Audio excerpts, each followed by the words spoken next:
This happened when I was 15 years old. My best friend Anthony wanted me to come over for the night since his parents would be gone all weekend. I rode my bike over and put it in his backyard before letting myself in through his back door. We played basically every video game he had, from FIFA all the way to Call of Duty, with popcorn and other junk food spilled out all over the floor. As the night progressed, we moved from video games to watching half a movie and getting bored to doing prank calls at close to 10 o'clock.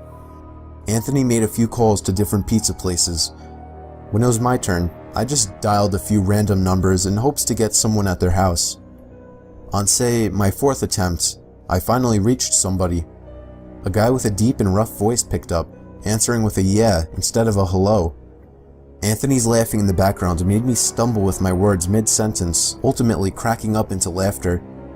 I had never done a prank call, so I sucked at it. The guy on the other end was silent. I regained a straight face and tried to continue with the call. It went something like this. Sir, would it be alright if I borrowed one of the wheels from your car? What's your name, kid? My name is Bob. Really? You sure it's not Anthony? It hit me like a brick. I looked up at Anthony, whose face was noticeably full of fear. I hung up the phone, not wanting to be on the line with whoever that was for another second. Anthony, who the hell was that? I asked him. I don't know, he told me. Does your caller ID info display your name or something?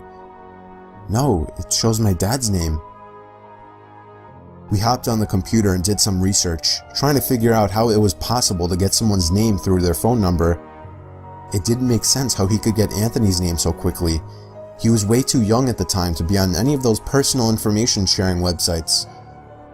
We ended up asking a question on Yahoo Answers, since no one had a similar experience. The question turned up no answers. I suggested he call his dad, but he said he wasn't supposed to have anybody over for the weekend, so he didn't want to call. We planned on sleeping in the living room, so we just resumed watching the movie that we hadn't finished from earlier.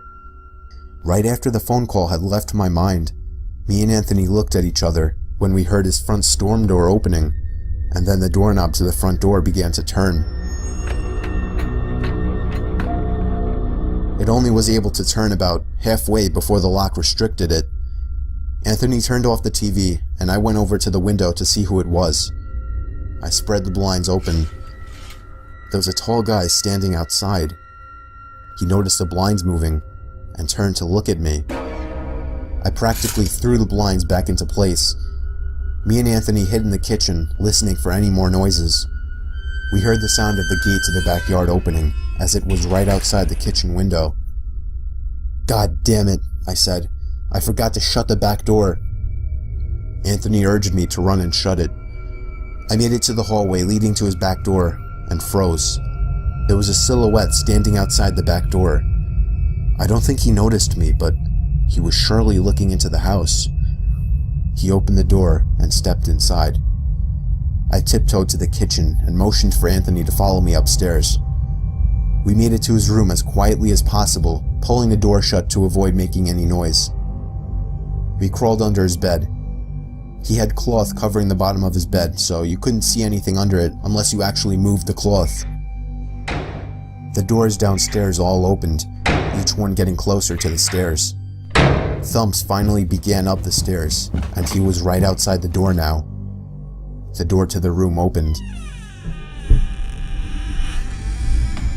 I could hear Anthony's breathing. It was too loud. Footsteps moved over to the closet, and then the closet opened. I could hear the coat hangers being slid around as the fabric of the jackets and coats rubbed against each other. Footsteps moved over to the bed and stopped. I felt like my heart was about to explode out of my chest.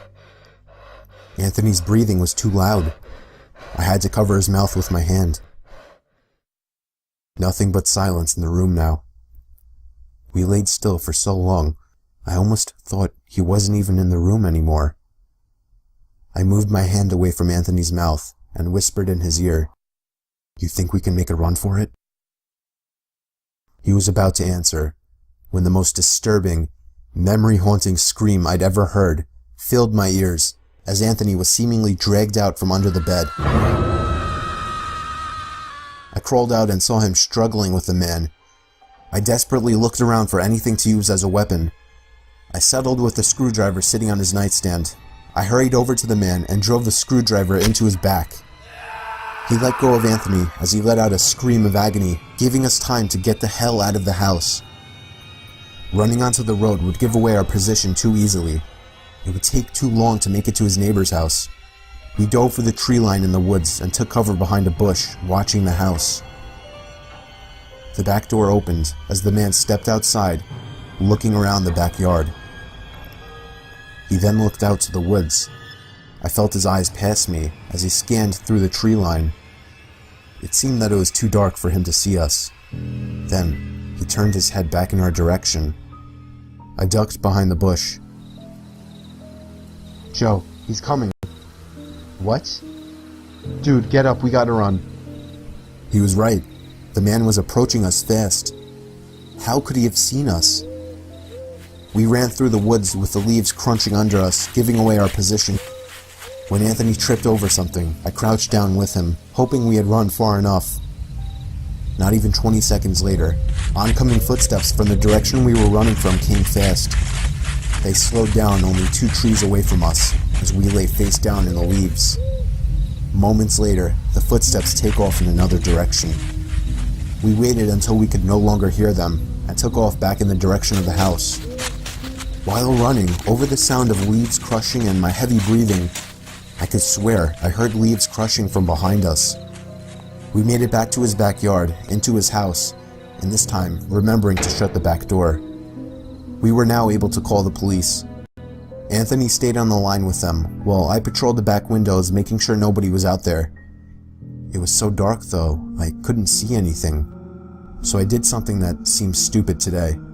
I turned on his backyard lights, and immediately in the distance, over by the woods, I saw him, standing in front of a big tree. He turned off back into the woods and disappeared out of sight. That was the last time me or Anthony ever saw him. I would be lying if I told you we heard the occasional knocks at our windows or something cliche. No, that was it. 5 years have passed and nothing has happened. Do I wonder if it was somehow linked to the prank call? Maybe. Does it make sense? Not really. But yeah, this was the story of how me and my still best friend Anthony almost died during a break-in.